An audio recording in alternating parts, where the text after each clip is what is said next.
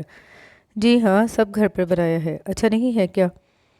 بار بار ڈھلکتا ہوا شفون کا دوپٹہ وہ اپنے گرد باندھ چکی تھی۔ بالوں کی لٹیں اب چہرے کے گرد منڈلا رہی تھی۔ وہ فکرمندی سے پوچھ رہی تھی۔ نہیں نہیں، سب اچھا ہے۔ وہ رغبت سے کھانا کھانے میں مصروف ہو گیا۔ وہ بچوں کو اس کے سامنے ڈانٹ کر کھانا کھانے پر مجبور کر رہی تھی۔ خبردار، جو تم نے پلیٹ میں کچھ چھوڑا تو ہمیشہ تم یہی کرتی ہو، کھانے پینے میں ڈنڈی مارتی ہو۔ پڑھائی میں دماغ لگتا ہے، جس میں طاقت ہوگی تو کچھ پڑھ سکو گے۔ وہ کسی تماشائی کی طرح یہ سب دیکھ رہے تھا۔ بھیا اور آپا لوگ تو یہی کہتے تھے کہ اس کی اولاد پڑھائی لکھائی میں بھی کوری تھی۔ شاید ٹھیک ہی کہتے ہوں گے۔ وہ دونوں کھانا کھا کر کسی کمرے میں چلے گئے تھے اور وہ اب دھیرے دھیرے برتن سمیٹ رہی تھی۔ بالوں کو جوڑے میں لپیٹ چکی تھی۔ کتنی تیزی سے اور سلیقے سے وہ کام کرتی تھی۔ کیسی ہو تم؟ واش بیسن کے آگے پلیٹ دھوتے ہوئے وہ رک گئی تھی، جیسے صدیوں بعد کسی نے حال پوچھا تھا۔ آنسو نے چہرے پر آنا شروع کر دیا۔ کون؟ میں؟ وہ کاٹن کے نئے سوٹ میں ملبوس سامنے سلیب سے ٹیک لگائے کھڑا ہو گیا تھا۔ ہاں تم؟ مجھے کیا ہوتا ہے بھلا؟ ٹھیک ہوں، خوش ہوں۔ میں نے صرف ٹھیک ہونے کا پوچھا تھا۔ دوسرا سوال خوشی کا ہونا تھا۔ سوچا پہلے ہی جواب دے دوں۔ پانی کی دھار سے پلیٹیں دھلنے لگی تھی۔ تم کتنی بدل گئی ہو بلقیس۔ وہ گہرے لہجے اور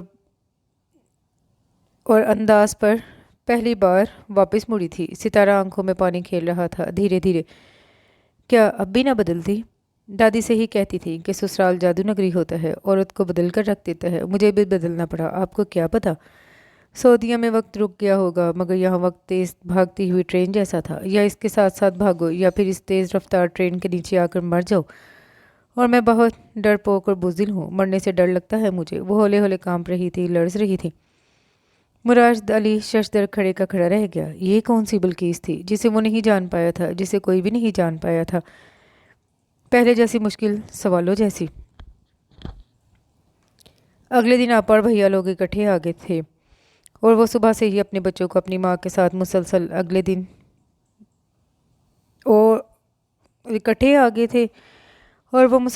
اسے اپنے بچوں کو اپنی ماں کے ساتھ مسلسل مصروف دیکھ رہا تھا۔ وہ کسی پھرکی کی طرح یہاں سے وہاں گھوم رہی تھی۔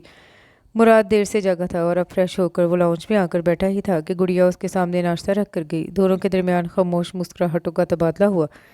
ایک ایسی بیٹی جو سالوں بعد اپنے باپ کو دیکھ رہی تھی اور ایک ایسا باپ جو سالوں بعد اپنی اولاد کے وجود کو محسوس کر رہا تھا۔ سارے مہمان دوپہر کے کھانے پر آن موجود ہوئے۔ پتہ نہیں کیوں اسے اپنے خونی رشتوں کی یہ محبتیں عجیب سرد سی محسوس ہوئی تھی۔ کچھ تو ایسا احساس تھا جس کو وہ کوئی نام نہیں دے سکتا تھا۔ بھیا بار بار پوچھ رہے تھے، مراد میاں کچھ بچت بھی کی ہے یا پھر سب کچھ اس گھر پر اڑا دیا ہے؟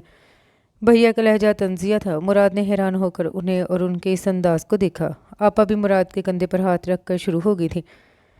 ارے بھائی، بچت کیسی؟ کہاں کی بچت؟ مراد نے جو بھی کمایا بلقیس کی ہتھیلی پر رکھا۔ ایسے ہی تو نہیں بن جاتے لش پش کرتے گھر۔ ذرا دیکھو تو، فرش شیشے کی طرح چمک رہا ہے، چہرہ نظر آتا ہے، اور کچن کو دیکھو، فریج، اوون سب ہے۔ میں تو کمروں میں ہوتی الماریاں دیکھ کر حیران رہ گئی۔ بڑی آپا کی باتوں نے دور کچن میں سلاد کرتے ہوئے بلقیس کو تکلیف پہنچائی تھی۔ اس نے دور نظریں اٹھا کر مراد کو دیکھا۔ ان نظروں میں کوئی شکایت نہیں تھی، بس اس چیز کا اظہار تھا کہ اس نے یہ سالوں کی مدت ایسے ہی نہیں کاٹ لی۔ چھوٹے بھیا کو بھی اپنی زبان کے جوہر دکھانے کا موقع ملا تھا۔ ارے ہمیں تو کھجور پانی پر ٹرکایا گیا ہے، لگتا ہے سونے کی اینٹیں تو بلقیس بھابھی کے حصے میں آئی ہیں۔ دور کھڑی بھابھی ہنس دی تھی، بڑی عجیب سی ہنسی تھی، بہت کچھ کہتی ہوئی، تھوڑا بہت چھپاتی ہوئی۔ کھجور پانی وصول کرنے والی کے حصے میں سونے کی اینٹ زیور کا الزام بہت بڑا تھا۔ خاندان بھر کے بچے پورے گھر میں دھکم پیل مچا رہے تھے۔ یہ مراد کو عجیب بیزاری ہوئی تھی۔ بہت سارے کانچ کے گلدان ٹوٹ گئے تھے۔ اب وہ کسی کمرے سے میڈلز اٹھا کر ایک دوسرے کے پیچھے بھاگ رہے تھے۔ جب ہی مراد نے گڑیا کو وہ میڈل واپس لیتے دیکھا، بڑی اپا کی نظر پڑ گئی۔ ارے بھائی، کیوں ڈانٹ رہی ہو بچے کو؟ واپس کر دے گا تمہارا کھلونا۔ گڑیا کی نظریں مراد کی طرف اٹھی۔ پھپھو، یہ کھلونا نہیں ہے، یہ ادی کا میڈل ہے۔ اس نے اسکول میں پوزیشن لی تھی تب ملا تھا۔ سب جانتی ہوں ہے، جن کے پاس باہر کا پیسہ ہو وہ ساری پوزیشنیں اور میڈل خرید لیتے ہیں۔ میں تو سچ کہتی ہوں مراد، ذرا بچوں کے اسکول پتہ کرنا کس پانی میں ہے۔ ایسی بہت ساری باتوں کے ساتھ وہ دوپہر مراد کے لیے گزارنا بہت بھاری ہو گیا تھا۔ خون کے رشتے ایسے بھی سفید ہو جاتے ہیں۔ وہ پہلی بار دیکھ رہا تھا۔ کھانے کی میز پر بلقیس نے بہت اہتمام کیا تھا۔ سب نے نانا کرتے ہوئے بھی خود ہاتھ صاف کیا۔ بڑے بھیا نے چکن اڑاتے ہوئے اپنی بیوی کو شرم دلائی تھی۔ تمہیں تو ساری عمر کھانا پکانا نہ آیا، بلکہ اس بھابھی کے ہاتھ کا ذائقہ تو خاندان بھر میں مشہور ہے۔ جو ایک بار کھائے وہ انگلیاں چاٹتا رہ جائے۔ وہ خود بھی انگلیاں چاٹتے ہوئے رغبت سے کھا رہے تھے۔ کچھ فاصلے پر بیٹھے بچوں کے لیے اس نے فاسٹ فوڈ کا الگ سے انتظام کیا تھا۔ برگر اور چپس کھاتے ہوئے بچے اب پرسکون حالت میں تھے۔ آپائیں بھی میز سے لے کر بریانی کھا رہی تھی۔ مزہ آ گیا بلقیس، بہت برابر مسالہ ڈالا ہے تم نے بریانی میں۔ ایسا کرنا، تھوڑی سی مجھے ساتھ پیک کر دینا، میری ساس کو بہت پسند ہے تمہارے ہاتھ کی بریانی۔ میٹھا نکالتی ہوئی بلقیس دھیرے سے مسکرائی تھی۔ ڈھکے ہوئے دوپٹے کو وہ بار بار ٹھیک کرتی۔ آپ فکر مت کریں آپا، میں نے ان کا حصہ الگ سے نکال لیا ہے، آپ یہ میٹھا لینا۔ میٹھے کے بعد سب نے الائچی والی چائے کا لطف لیا۔ سب چائے پینے میں مصروف تھے جب دھیرے سے مراد اٹھ کر کچن کی طرف چلا آیا، جہاں وہ بہت ساری ٹفن باکس کھانے سے بھر رہی تھی۔ کیا کر رہی ہو تم؟ مراد کی بات پر متوجہ ہوئی، مگر مصروفیت پھر بھی برقرار رہی۔ سب کے لیے کھانا پیک کر رہی ہوں، میرے ہاتھ کا بنا ہوا کھانا سب شوق سے کھاتے ہیں۔ تم باورچی نہیں ہو کہ سب کے لیے کھانے بناتی رہو، جو گھر میں مہمان ہیں ان کو کھلا دیا کافی ہے۔ مہمانوں کے گھر میں بیٹھے ہوئے مہمان ہماری ذمہ داری نہیں ہے۔ مراد کے تیز اور غصیلے لہجے پر وہ ہنسی تھی۔ پتہ نہیں کیا کیا یاد آ گیا تھا۔ ابھی بھی اس نے رخ موڑا ہوا تھا۔ آپ کے رشتے ہیں، میرے لیے احترام کے قابل ہیں، آپ بھی اور آپ سے جڑے ہوئے رشتے بھی۔ اور تمہارے رشتے؟ اس بار وہ پلٹ کر مراد کو دیکھنے پر مجبور ہو گئی۔ مراد کے لہجے میں کچھ تھا، فکر، پرواہ یا پھر کچھ اور۔ وہ اپنے دل کو خوش فہمیوں کے حوالے نہیں کرنا چاہتی تھی۔ میں اور میرے رشتے جھوٹی امیدوں کے سہارے زندہ نہیں ہیں۔ آپ جائیے، اپنے رشتوں کو وقت دیجیے، میں تب تک کچن سمیٹ لوں۔ وہ جانے لگا، پلٹ کر پھر پوچھنے لگا، کھانا کھایا تم نے؟ مجھے بھوک نہیں ہے۔ مراد اس کی طرف آیا تھا۔ پتہ نہیں کیا عجیب بات کی وہ عورت جو سالوں سے اس کی بیوی تھی، نہ جانے کسی مقناطیس کی طرح بار بار اسے اپنی طرف کھینچ رہی تھی۔ لیکن مجھے تو ہے، بعد میں ہم سب مل کر اکٹھا کھانا کھائیں گے، تم، میں اور بچے۔ مراد یہ کہہ کر اپنے بہن بھائیوں کے ساتھ بیٹھ گیا۔ بلقیس عرف بلو نے بمشکل اپنے آنسو چھپائے تھے۔ پتہ نہیں کیوں دادی مرحومہ کی یاد آنا شروع ہو گئی تھی۔ تم بہت جھلی ہو بلقیس، دنیا کی باتوں میں آ کر اپنا سہاگ مت اجاڑنا۔ میں نے تمہارے مرد کی آنکھوں میں حیا دیکھی ہے۔ جس مرد کی آنکھوں میں حیا ہو وہ کبھی گھر نہیں توڑتا۔ ابھی سے تم سے دور ضرور ہے، لیکن ایک دن وہ لوٹ کر ضرور آئے گا۔ لیکن اس وقت تم اس کے سامنے اپنی تھکن لے کر مت بیٹھ جانا، بلکہ اس کی تھکن سمیٹ لینا۔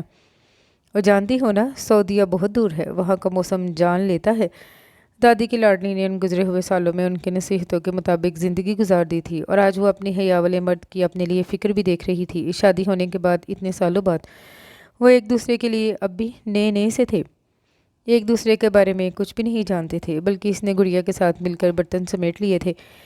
سب نے دوبارہ مراد کی طرف رخ کر لیا۔ آپا نے اپنی چھوٹی بچی کو مراد کے سامنے پیش کیا۔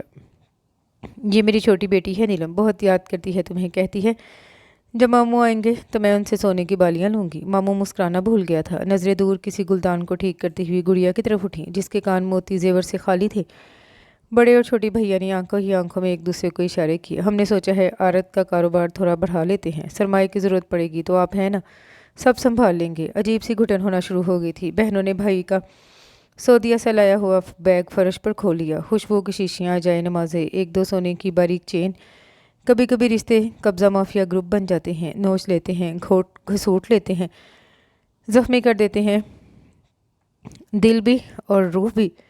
آنے والے شام کے وقت بہت کچھ سمیٹ کر لے کے چلے گئے۔ پیچھے خاموشی رہ گئی تھی، سکون بھری۔ مراد نے گڑیا اور ادی کو اپنے پاس بلایا، دونوں بچوں کو اپنے دائیں بائیں بٹھایا۔ پتہ نہیں کیوں وہ اپنے آنسو نہیں سنبھال پایا تھا۔ وہ رو رہا تھا، ہچکیوں کے ساتھ، سسکیوں کے ساتھ۔ دونوں بچے باپ کے آنسو صاف کر رہے تھے، رونے سے منع کر رہے تھے۔ اندر کہیں کمرے میں بلقیس نے پتہ نہیں کون سی بند الماریاں کھولنی شروع کر دی تھی۔ یہ بچوں اور ان کے باپ کا جذباتی لمحہ تھا، اور بلقیس اس لمحے سے دور رہنا چاہتی تھی۔ کپڑوں کا ڈھیر پھیلائے جانے کتنی دیر تک وہ فرش پر بیٹھی رہی تھی۔ جب مراد کمرے کی چوکھٹ پر آ کر کھڑا ہو گیا، وہ صرف اسے دیکھ رہا تھا، بغیر پلکیں جھپکائے، ٹکٹکی باندھے۔ ٹھیک کہتی تھی نانی، یہ وہ واقعی گھر اور عزت کی حفاظت کرنے والی عورت تھی۔ سنا ہے تم میٹرک فیل نہیں رہی اب؟ گڑیا نے بتایا تم نے BA کر لیا ہے۔ میں سوچ رہا تھا MA کیوں نہیں کیا۔ MA کر لیتی تو آپ سے زیادہ پڑھ لکھ جاتی، اور دادی کہتی تھی زیادہ پڑھی لکھی عورتوں کے دماغ خراب ہو جاتے ہیں۔ تمہیں پتہ ہے میری نانی بھی ایک بات کہا کرتی تھی۔ آپ کی نانی تو بہت ساری باتیں کہا کرتی تھی۔ آپ کون سی بات کی بات کر رہی ہیں؟ کہتی تھی بلقیس کی پیشانی روشن اور آنکھیں ستاروں جیسی ہیں۔ غلط کہتی تھی کیا؟ غلط تو نہیں، بالکل ٹھیک کہتی تھی، لیکن انہوں نے تمہاری آنکھیں اور پیشانی دیکھی تھی، میں نے کچھ اور دیکھا ہے۔ کچھ اور کیا؟ تمہارا دل کتنا بڑا ہے نا، دریا جیسا، شاید نہیں سمندر جیسا۔ سمندر کا پانی کھارا ہوتا ہے، تمہارے سمندر کا پانی میٹھا ہے۔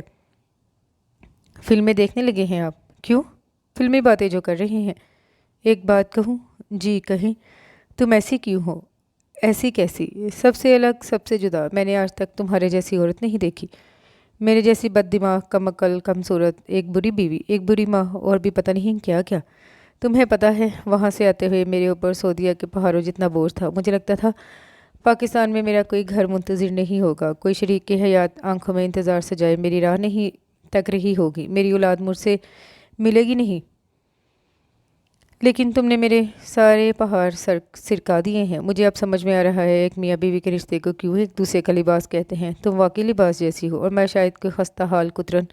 کل سے میں بار بار تمہیں دیکھ رہا ہوں، اور تمہارے گزرے ہوئے پچھلے سارے سال سوچ رہا ہوں۔ تمہاری نظر کی اینک کے پیچھے مجھے تمہاری مشقت دکھائی دیتی ہے۔ میں جانتا ہوں شاید تم مجھے یہ سب بھی نہ بتاؤ، اپنی مشقت، اپنی محنت، اپنی تنہائی، لیکن تم جانتی ہو تم نے جو اولاد پیدا کی ہے، ساری دنیا بھی تمہارے خلاف ہوگی، یہاں تک کہ میں بھی، تب بھی تمہاری یہ اولاد تمہارے ساتھ کھڑی رہے گی۔ میں ایک اچھا باپ نہیں ہوں، لیکن تم ایک اچھی بیوی ہو، ایک اچھی ماں ضرور ہو۔ سوچ رہا ہوں تم سے سیکھ لیتا ہوں کہ ایک اچھا شوہر اور ایک اچھا باپ بننے کے لیے مجھے کیا کیا کرنا ہوگا۔ مراد بلقیس عرف بلو BA پاس کے پاس فرش پر بیٹھ گیا تھا۔ اس نے دھیرے سے اپنا سر کسی بچے کی طرح اس کے گھٹنے پر رکھ دیا۔ بلقیس نے اسے رونے دیا۔ گزرے ہوئے سالوں کے آنسو دلوں میں جمع نہیں ہونے چاہیے، ورنہ یہ جراثیم بن کر روح کے مدافعتی نظام کو کمزور اور کھوکھلا کر دیتے ہیں۔ باہر اتری ہوئی شام کے دامن میں بہت سارے موتی اور ستارے تھے جو وہ ان دونوں کے لیے لے کر منتظر تھی۔ آج بھی بلقیس کے لیے مراد کے بیگ میں صرف کھجوریں اور آب زمزم باقی رہ گیا تھا۔ کون جانے کس کو خبر کہ جس کے حصے میں اجوا کھجوریں اور آب زمزم آئے، انہیں کسی قیمتی دھات، سونے، چاندی، ہیرے موتی کی کوئی ضرورت نہیں ہوتی۔ ایسے لوگوں کے رابطے کہیں اور ہوتے ہیں، کہیں اور، سمجھتے ہیں نا آپ؟ ضرور سمجھتے ہوں گے۔ یہ دل والوں کی دنیا ہے، اور دل والوں کا مقام اونچا ہوتا ہے، آسمان جتنا، چاند جتنا۔ اور اس کے ساتھ ہی یہ چھوٹا سا خوبصورت سا ناول اپنے اختتام کو پہنچا۔ امید کرتی ہوں دوسرے ناولز کی طرح یہ ناول بھی آپ کو پسند آیا ہوگا۔ کمنٹ میں اپنی رائے کا اظہار ضرور کیجیے گا۔ دعا میں یاد رکھیے گا۔ اللہ حافظ۔